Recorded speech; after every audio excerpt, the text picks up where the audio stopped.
pessoal? Deixa eu falar agora, Rogério, sobre essa questão urgente da derrubada do veto, pessoal, tá? Nós teremos ainda dentro do agendamento a derrubada dos vetos programada, não só o veto 38, não só o veto 02 e não só o veto 04, que a gente vem lutando por eles, mas também outros vetos que também são importantes. Mas a gente vai dar destaque para o veto 38 agora e esses vetos 02 e 04, tá?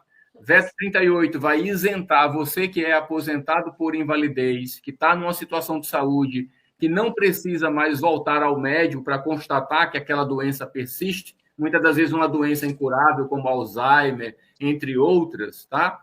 O veto sendo derrubado vai te garantir isenção de convocações futuras do pente fino, tá bom? Uhum. Por isso a importância da derrubada desse veto. E ele pega por tabela também todo aquele que é beneficiário do BPC Loas, que também tem alguma situação de saúde com alguma complexidade irreversível, como é o caso dos autistas, tá, pessoal? Então, a importância de derrubarmos esse veto é muito grande. Alguém que acompanha o nosso, não sei se é Henrique o nome dele, Rafael, alguma coisa assim, quero até agradecer se ele estiver nos vendo, ele nos mandou tempos atrás, eu vou compartilhar com vocês aqui, um estudo que o governo fez sobre cada um dos vetos, para tentar se justificar. E essa justificativa não cola, tá, gente? Por isso, eu peço que as meninas continuem colocando a derrubada do veto aqui, o nosso abaixo-assinado, para que você e sua família possam assinar, e a gente vai ficar de olho para que essa derrubada seja retransmitida ao vivo aqui no próximo dia 27. Acompanha comigo esse texto, pessoal, para vocês entenderem a complexidade disso aqui, tá? É um estudo técnico que foi colocado em prática pelo governo. Eu já estou bem aqui na tela, deixa eu só ver se melhora aqui esse zoom, para a gente ficar com melhor qualidade para vocês. O veto 38, tá? Que está aí suspenso, né, sobrestado, até essa questão da derrubada dos vetos, que dispensa o segurado do regime geral de previdência social e do beneficiário do benefício de prestação continuada da reavaliação periódica das condições da concessão do benefício, pessoal. Quando a incapacidade for permanente, irreversível ou irrecuperável. Aqui está a ementa explicando mais ou menos o que se trata, e aqui eu quero trazer para vocês as razões do veto.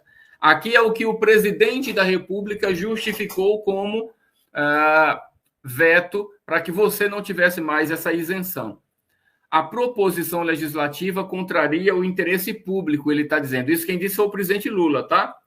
Ao estabelecer que a deficiência seja considerada condição permanente ou irrecuperável. Por acaso eles são algum médico para atestarem se você está numa doença considerada permanente ou irrecuperável?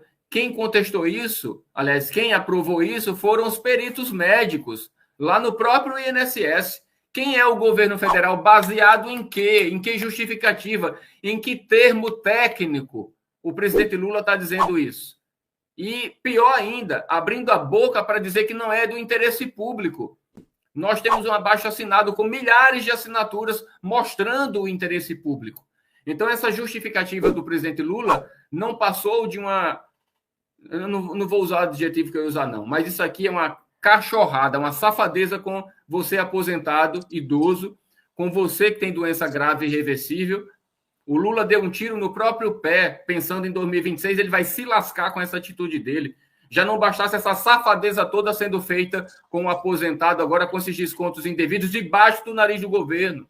E ainda mais esse veto safado, sem vergonha que ele impôs a você que está doente e sendo roubado ao mesmo tempo. Porque muito aposentado que depende da derrubada desse veto é o mesmo aposentado que está sendo roubado por essas associações. Vocês já pararam para pensar na profundidade da gravidade disso, pessoal?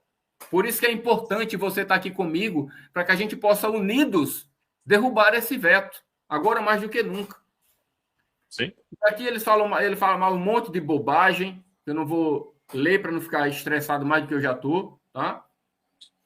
E aqui, para concluir, da análise exclusiva ao veto do PL 5332, que é o nosso projeto que foi aprovado, a consultoria entende que o veto impede um possível aumento. Olha só que absurdo, Rogério. É despesa. A análise, ele está preocupado apenas com a possibilidade do aumento das despesas públicas relacionadas aos benefícios previdenciários por meio da manutenção das reavaliações periódicas, ou seja, ele quer que você se lasque se você está doente ou não. Ele está preocupado que se a sua doença não for reavaliada, ele vai onerar os cofres públicos, que se fodam os cofres públicos. E ele respeite a sua doença, respeite a sua condição de pessoa doente, de pessoa numa situação irreversível de saúde. Onde é que está esse presidente Lula que abriu a boca para dizer que ia defender os aposentados lá na sua campanha? Ele está em silêncio, absurdo, ridículo, se escondendo de se expor diante de uma avalanche de coisas que ele defendia lá atrás, que protegeria você, e agora a resposta está sendo silêncio. Então é ridículo isso aqui, pessoal. Eu vou até destacar aqui para você, ó, e vou ler totalmente o texto, ó, e vou explicar. Eles estão considerando uma consultoria do orçamento da Câmara. Detalhe, esta mesma Câmara dos Deputados que semana passada, diante de toda a repercussão que está tendo essa questão dos descontos do INSS, você sabe o que a Câmara fez? Aumentou, aprovou o aumento de deputados na Câmara de 513 para 531. Vocês sabem na prática o que é que significa isso? Mais prejuízo para o meu bolso e para o teu. Para isso aqui, para essa safadeza de aumentar o número de deputado, não teve consultoria de orçamento, gente. Não teve. Agora, para te livrar, você, pessoa doente, aposentada, de ser convocado indevidamente e ter o teu benefício cortado, para isso ele se preocupou em fazer uma consultoria de orçamento, para que você não dê prejuízo ao governo. É isso que ele está dizendo aqui, ó. Da análise exclusiva do veto ao PL 5332, a consultoria entende que o veto impede um possível aumento nas despesas relacionadas aos benefícios previdenciários por meio da manutenção das reavaliações periódicas necessárias na cabeça dele para garantir que os beneficiários continuem atendendo os requisitos legais. Isso permite uma gestão mais eficiente dos recursos públicos destinados à Seguridade Social, por ocasião do exame de adequação orçamentária e financeira. A conclusão é de que as proposições poderiam demandar algum tipo de dispêndio por parte do governo federal. Eu quero saber onde esse filho de uma égua desse governo estava quando, desde 2023, eu denunciei essa safadeza desses descontos contra os aposentados, e onde é que esse governo estava que não se preocupou na eficiência dos recursos públicos destinados à Seguridade Social? Esta mesma Seguridade Social que permitiu que você, aposentado e pensionista, esteja sendo roubado agora, nesse momento. Esse governo devia tomar vergonha na cara de considerar uma consultoria orçamentária da Câmara para jogar na tua cara, aposentado por invalidez. Inválido. Essa é a palavra. A você, BPC, inválido. Quantas mães dependem do benefício dos seus filhos porque não podem trabalhar, porque se trabalhar perde o BPC. Exato. BPC é esse que deveria ser para tratar aquela criança. Mas a mãe tem que viver daquele benefício e tratar a criança com um salário mínimo, sob a ameaça de perder o benefício porque ela estaria irregular se ela trabalhasse e, ao mesmo tempo, cuidasse da criança. Mas permitir que 41 associações e sindicatos bilionários roubem estas mesmas pessoas, isso pode. Isso é normal, governo.